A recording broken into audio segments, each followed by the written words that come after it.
Monsters, Inc. has hidden details and Easter eggs lurking throughout, including one special secret which is infamous with Pixar fans. Want to know what it is? Let's peek behind the door and find out. Monsters, Inc. is a utility company in the monster world which siphons the screams of children in order to power the city. A plot point that seems more in line with a horror flick than a kid's movie. But in the hands of Pixar, I think we've learned that anything is possible. Take a look at the logo for the company. In the commercial, chairman of the company, Mr. Henry J. Waternoose III, voiced by veteran actor James Coburn, refers to Monsters Incorporated by its acronym MI. The logo is an M with an eyeball in the middle. Get it? M-I. Anyway, we follow MI's top scaring team, James P. Sullivan, performed by the indelible John Goodman, and his scaring coach Mike Wazowski, voiced by comedy great Billy Crystal. Did you know that this was the second time Pixar came calling for Billy Crystal? During the development stage of Toy Story, Crystal was at the top of the list to voice one of the lead characters in the movie. Can you guess which one? If you said Woody, you'd be wrong. Believe it or not, Pixar wanted Billy Crystal for the part of Buzz Lightyear, a role that, in retrospect, really fit Tim Allen like a glove. Crystal declined the offer but later regretted missing out on the opportunity. The filmmakers at Pixar were good sports about it and promised Billy a part tailored for his talents in future projects. I think it's safe to say they made good on that promise. As for James P. Sullivan, or Sully as he's commonly called, the role almost went to another Hollywood heavyweight, Bill Murray. The enigmatic actor, known for his work in Caddyshack, Ghostbusters, Groundhog Day, as well as a handful of films by auteur Wes Anderson, tested for the role and was all but guaranteed the part. But when the filmmakers found it difficult to get a hold of the actor, they took it to mean no from him and moved on. The Murray name would grace the credits of a Pixar movie later, however, as Bill's younger brother Joel would voice the character of Don Carlton in the Monsters prequel, Monsters University. By the way, did you know that an Easter egg is hiding in Sully's full name? The P stands for Pat. And if you know your history where animation is concerned, then you know that Pat Sullivan is the famous animator responsible for creating one of the most iconic animated characters to ever grace the screen, furry feline Felix the cat. Speaking of furry, when we're introduced to Sully, he's about to receive a rude awakening from his partner Mike. Look at his fur as he snores. Each individual hair is affected by his breath. This detail was accomplished with a program called PhysT, which stands for Physics Tool. When Monsters, Inc. first premiered, audiences had not seen detail like this in a CGI movie before. The technology is still in use today, even being utilized in the clothing textures and movement nuances of the characters in Pixar's Onward from 2020. At the time of Monsters, Inc., it took upwards of 288 hours to render a single second of Sully's individually animated hair strands. How many hairs are we talking? Try 2,320,413. PhysT was such a game changer, it even earned a place of honor in Monsters, Inc. as its very own Easter egg. As Mike gets his station ready for Sully's first scare of the day, take a look at the keypad as he swipes his card. There it is, top left. And if you're an animator yourself, maybe you notice there's another program hanging out on the keyboard. IKT, just below, stands for Inverse Kinematics Tool, a tool used to decipher the mathematics of complex objects as they interact with their environment. Ugh, math, my sworn enemy. Mike and Sully have an enemy in their workplace nemesis, Randall Boggs, who is number 2 on the boards and gunning for Sullivan's top spot. Randall is played by the always excellent Steve Buscemi. Funny enough, if it wasn't for Sully, Buscemi might not have landed the gig. John Goodman was reportedly a big influence in convincing the filmmakers to cast Buscemi. The two actors had come to know each other well through their collaborations with the Coen brothers. They featured together in 3 of the brothers' films, including Barton Fink, The Hudsucker Proxy, and most notably in The Big Lebowski, where they played bowling buddies to the rug-avenging dude played by Jeff Bridges. Let this be a lesson: make friends with your scene partners. True scene partners are pretty hard to come by in the world of animation since most performers are recorded separately and cut together after the fact. But in the case of Monsters, Inc., since Billy Crystal and John Goodman shared so many scenes together as Mike and Sully, it made sense to allow them the opportunity to record together and work off each other's performances in the moment. Steve Buscemi was afforded the same luxury when it came to his scene partner for the bathroom sequence. In the scene, Randall and his scare coach, Jeff Fungus, agonize over what to do about the dangerous human child they may have let loose on the monster world. Did you know Steve Buscemi's co-star in the scene is an icon in his own right? Fungus is performed by director, actor, and puppeteer Frank Oz. The name doesn't ring a bell? How about the name Grover, Fozzie Bear, Miss Piggy, Cookie Monster? And of course, let's not forget the most iconic of little green characters. No, not Kermit the Frog. That was Jim Henson. I'm talking about Jedi Master Yoda. Yup, all him. The great and powerful Oz. Funny enough, for all the characters Frank Oz has lent his voice to over the years, Fungus in Monsters, Inc. marks his first ever animated feature. Needless to say, it might have been pretty wild for Steve Buscemi to treat Oz's character with such disdain. At one point, when Randall realizes that his numbers still trail behind Sully's on the board, he threatens to put Fungus through the shredder. The shredder in Monsters, Inc. is a wood chipper used to destroy dead doors that lead to kids that can't be scared anymore. As it so happens, one of Buscemi's characters has seen the inside of a wood chipper firsthand. This brings us back to his work with the Coen brothers, when he played Carl Showalter in their Oscar-winning frigid kidnap caper film Fargo. Obviously, we can't show the wood chipper scene from that movie, so here's an animated octopus cutting up sushi instead. This particular octopus is a sushi chef at the ultra-exclusive Harryhausen's restaurant, where Mike takes the lovely Celia to celebrate her birthday. Celia is performed by actor Jennifer Tilly, whose voice is unmistakable in The Simpsons, Family Guy, and even Bride of Chucky for you horror fans out there. The name Harryhausen is an important one where movie monsters are concerned. The restaurant is named after film great Ray Harryhausen, who was the visual effects wizard that created Dynamation, a stop-motion model animation he used in monster movies Mighty Joe Young, Jason and the Argonauts, and It Came From Beneath the Sea.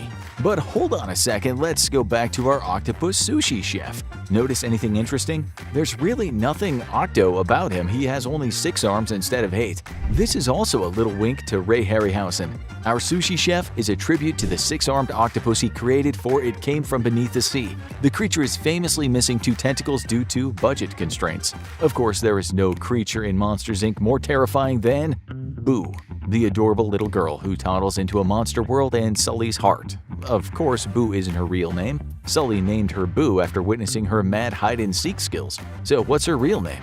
Don't blink or you might miss it. Before she goes to sleep in Sully's bed, she shuffles through her drawings to show Sully the picture of her monster, who just so happens to be Randall. Back it up a bit and you'll catch her name written along the top of another drawing. There it is, Mary, which just so happens to be the first name of the voice of Boo, Mary Gibbs. Mary was only 5 years old when she recorded the voice of Boo. Needless to say, directing her took a completely different approach than the rest of the ensemble, we think. For one thing, it was hard even keeping her in the voice booth. The solution? The sound engineers decided to follow her around with a microphone and record her random speech and noises while she played. While Mary's performance took a little extra doing on the filmmaker's part, one voice in particular came easier than anyone thought. During the beginning stages of post-production, in order to get an idea of how the pace and tone of a scene will play out, editors like to use sound elements that will later be replaced by elements that aren't readily available yet. These early elements are known in the biz as temp tracks, which stands for temporary tracks, simple enough. Roz, the taskmaster sluggy secretary with a secret, has a voice that is comically grating to the ear. The temp track for Roz was voiced by story supervisor Bob Peterson. But Bob's slow, nasally pinched performance was so effective that the filmmakers decided to just keep it in the film. Hey, if it ain't broke, don't fix it.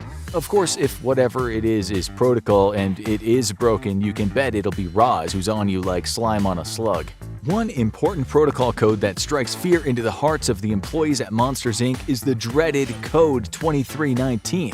A code that scarer George Sanderson falls victim to during a workplace mishap. Well, several workplace mishaps. Poor guy. Because children are supposedly deadly toxic, scarers are not supposed to come into physical contact with them or their stuff. If they do, protocol for Code 2319 goes into effect, and the CDA comes to decontaminate the environment and the scarer. George's first infraction is caused by a white sock stuck to his fur. So what's the significance to the code number? Did you happen to notice that the 23rd letter in the alphabet is W and the 19th is S? WS equals white sock. 2319 seems to be a new Pixar in-joke, just like A113.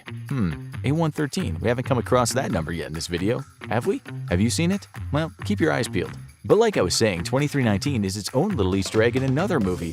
When Joe and 22 used the subway to visit Joe's mom in the 2020 Pixar movie Soul, take a look at the train number. That's right, 2319 leaving the station.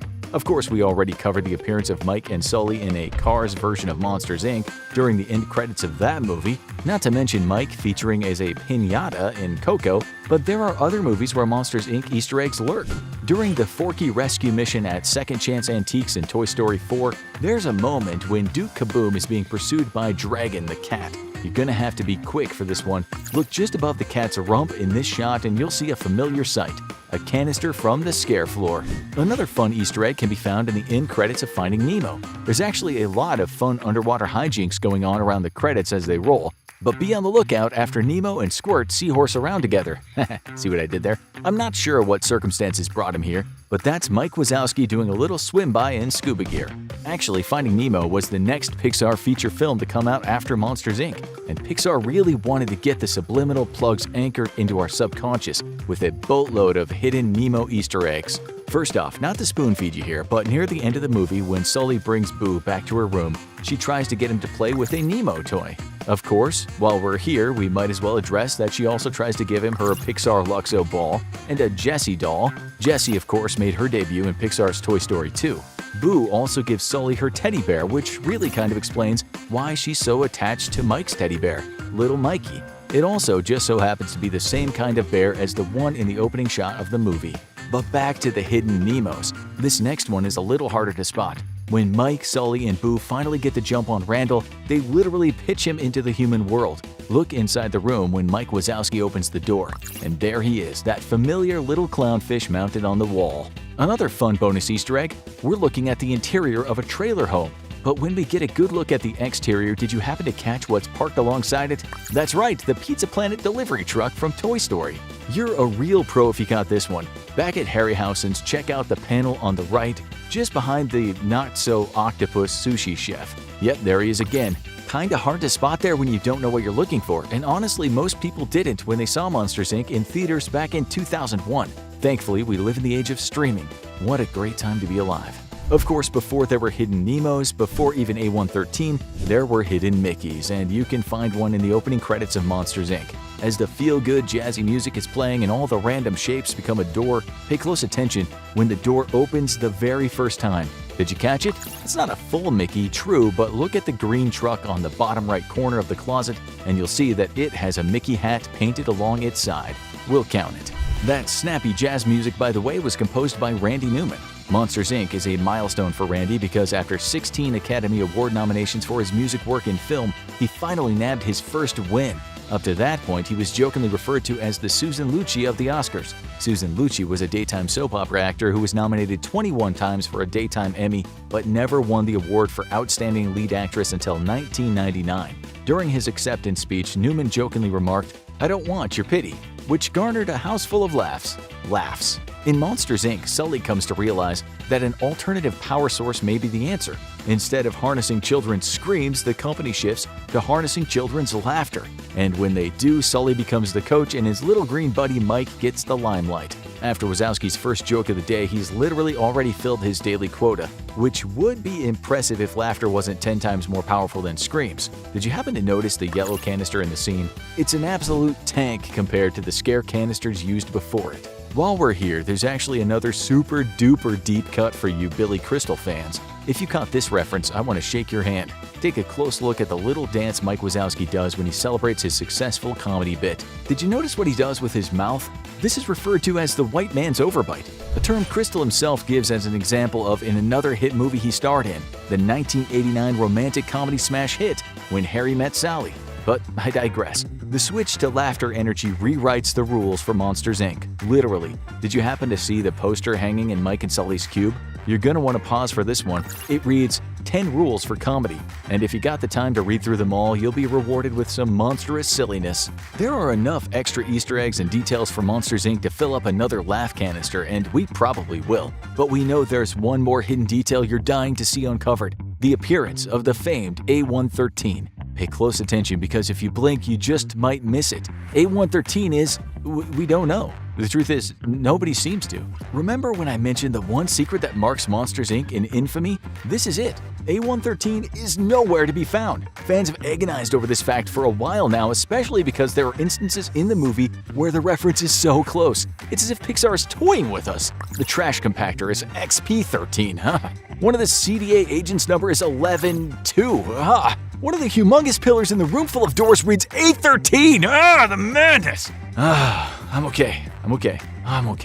We're okay. So A113 is unaccounted for, but that doesn't necessarily mean it doesn't exist. If you find it, please let us know in the comments. I hope you liked this video and found some cool new details you haven't seen before in Pixar's Monsters, Inc. Make sure you subscribe to Movie Logic for more daily movie facts, trivia, and Easter eggs.